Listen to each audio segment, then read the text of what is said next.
The Bible and the cellular phone. Ever wondered what would happen if we treated our Bible like we treat our cell phone?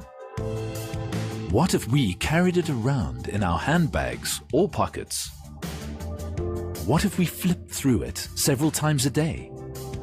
What if we turned back to get it if we forgot it? What if we used it to receive messages from the holy text? What if we treated it like we couldn't live without it?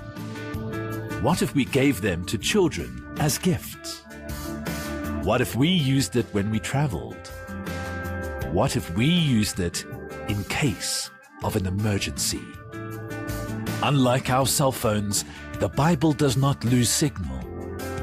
It connects everywhere. We don't have to worry about our Bible being disconnected because Jesus has already paid the bill. And we have unlimited credit. And no dropped calls because the battery lasts forever. Seek the Lord while he may be found. Call upon him while he is near. In our Bibles, we find some emergency numbers. Whenever you're sad, dial John 14. Whenever people misjudge you, dial Psalm 27. Whenever you're angry, dial Psalm 51. Whenever you're worried, dial Matthew chapter 6 verses 19 and 34. Whenever you're in danger, dial Psalm 91. Whenever God appears to be distant, dial Psalm 63. Whenever your faith needs to be activated, dial Hebrews 11. Whenever you feel lonely and afraid, dial Psalm 23.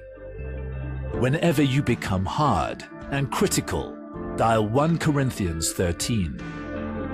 To know the secret of happiness, dial Colossians chapter 3 verses 12 to 17. Whenever you feel sorrowful and lonely, dial Romans chapter 8 verses 31 to 39. Whenever you need peace and rest, dial Matthew chapter 11 verses 25 to 30. Whenever the world appears larger than God, dial Psalm 90. Take note of these numbers. One of them may be helpful sometime in your life. Share these numbers with someone you love. They may just save their life. It makes you stop and think, where are my priorities?